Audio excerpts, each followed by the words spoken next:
今天发现了个新型猫薄荷，就是这个变异果天然虫果。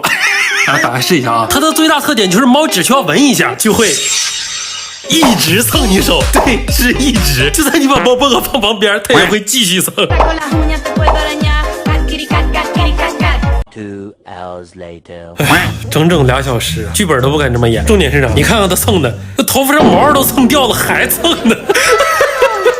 啊，离谱了啊！我发现那个猫薄荷是可以吃的，居然吃完了之后效果持续1周。不是，你说我给不给它喂啊？主要是怕它毛不够掉的。